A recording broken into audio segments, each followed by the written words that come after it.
Of course, as all these dramatic events were unfolding in Eastern Europe in 1989, the question became what's going to happen back in the Soviet Union itself? Is communism in danger in the Soviet Union as much as it was in danger in the supposedly independent communist states of Eastern Europe?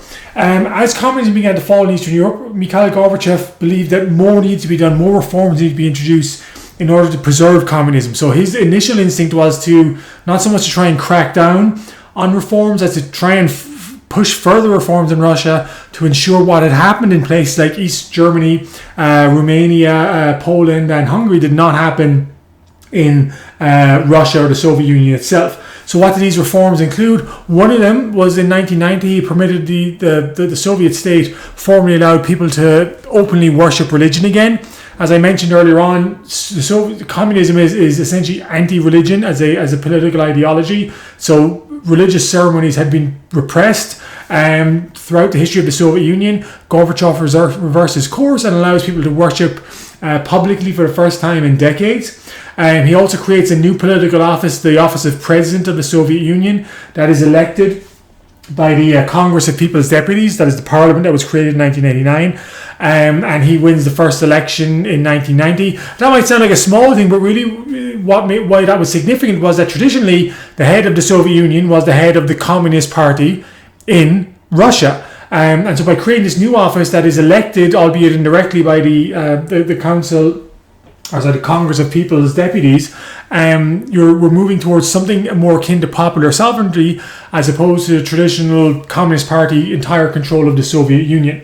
Another important reform he introduced was to end the communist monopoly on politics by allowing other political parties to form. I mentioned earlier on that in 1989, Gorbachev allowed people to run for elections who were not members of the Communist Party. He took that a step further in the following year by allowing new political parties to form and potentially serve as opposition to the Communist Party in Russia. What was the reaction in the Soviet Union to all of these changes? Well, it was mixed. Some hardline communists, people of the kind of Stalinist, Brezhnev kind of point of view, were disgusted by these moves, and they thought that they needed to get rid of Gorbachev as soon as possible in order to restore order and stability and to crack down on any kind of challenges that were emerging to the Soviet system.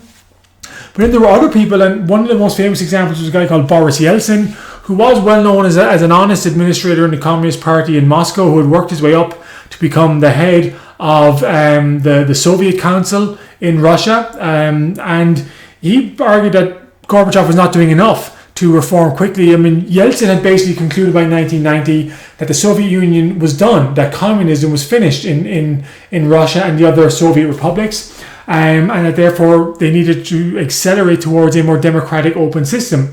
So in 1990, Yeltsin was saying Gorbachev needs to basically resign, and was effectively declaring that Russia could declare its independence from the Soviet Union. I know to many of you that might not make sense, but the theory of the Soviet Union was that it was a combination of 15 different republics organized into a single state, and in theory each republic could leave the Soviet Union. And Yeltsin was suggesting that perhaps Russia itself would leave the Soviet Union as a way of breaking free of the Communist Party. Meanwhile, nationalist groups, especially in the Baltic republics, that is Lithuania, Latvia and Estonia, as well as Central Asia, were demanding independence. And this Gorbachev did not tolerate. So it was one thing to stand by as the republics of, or the Soviet states of Eastern Europe became or dropped communism, because in theory they were not part of the Soviet Union. But Lithuania, Latvia, Estonia, Kazakhstan, these other nations definitely are part of the Soviet Union. Lithuania essentially declared its own independence in 1990. Gorbachev immediately ordered a economic blockade of Lithuania, including turning off all the gas and oil supplies into the country. In early 1991, he allowed a KGB operation to try and overthrow the democratically elected government in Lithuania and try and present it as a coup organized by dissatisfied Lithuanian nationalists. And this is a kind of old trick of the Russian government, and we saw something very similar in Ukraine in recent years here, where as part of its invasion of Ukraine, the Russian government pretended that it was essentially a wholly organic Eastern Ukrainian nationalist movement as opposed to being something funded by the Russian government. And that's what Gorbachev did in 1991 in Lithuania, sponsored this attack on the Parliament of Lithuania, in theory by Lithuanian rebels, but in reality a state agent sponsored action by the Soviet government. Lithuania declared its independence in 1990. It was soon followed by Latvia and Lithuania. Referendums were held in 1991. 90% of the Lithuanian population voted in favour of independence. It was about 75% in Estonia and Latvia, and that reflected the fact there was actually a larger Russian population in both of those countries who'd been planted there over the previous century.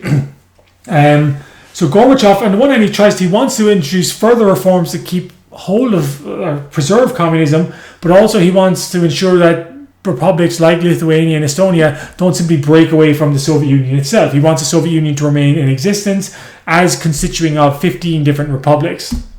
1991, Boris Yeltsin so elections are held for the new office of the President of the Russian Republic.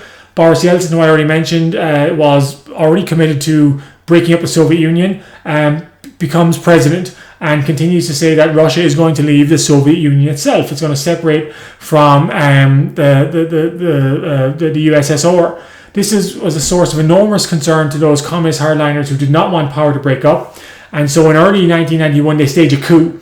They firstly arrest Gorbachev, and they want to try and use Gorbachev's authority to overthrow Yeltsin, to regain control of the Russian government, and by that way to preserve the Soviet Union, and then going on to suppress the nationalist movements elsewhere.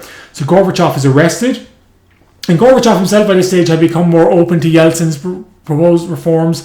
Gorbachev had even suggested that perhaps Russia was within its rights to leave the Soviet Union if it wanted, and so he's kind of momentary kind of dalliance with communist conservatism, as in conservatism for the old Stalinist model of communism, kind of faded, and he returned to the more reform-minded, open-to-change person he had been for most of his rule.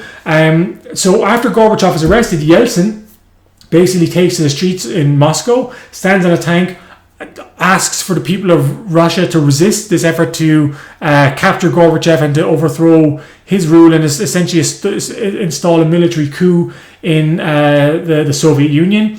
Most of the Russian army remains loyal to Gorbachev, and therefore this attempt at a coup fails because there's not enough support amongst the soldiers. So thousands of protesters spill into the streets of Moscow and Leningrad. Most of the army, as I said, defects to the Gorbachev and Yeltsin wing of this, as opposed to supporting the generals who were trying to overthrow Gorbachev and Yeltsin, and the coup collapses. And as a result, over the course of 1991, starting with Russia, various Russian republics various Soviet republics begin to withdraw from the Soviet Union. In fact, 14 of the 15 republics withdraw. The only one that doesn't is Belarus. And by Christmas Day 1991, the Soviet Union is essentially gone. Mikhail Gorbachev announces his resignation as president of the Soviet Union. He's not replaced, and he announces that on January 1st, 1992, the Soviet Union will no longer exist, and it disappears into out of existence. So Russia essentially ends up becoming a democratic state under Boris Yeltsin. And if you're not familiar who Yeltsin is, he's the guy here pictured on the left holding the piece of paper. He remains in power until 1999 and then is replaced by Vladimir Putin, who I'm sure some of you are familiar with. And that essentially brings the Cold War to an end. So the kind of political and ideological battle that had racked Europe for most of the 20th century finally came to an end, with liberal democracy and free market capitalism ending up as the winner.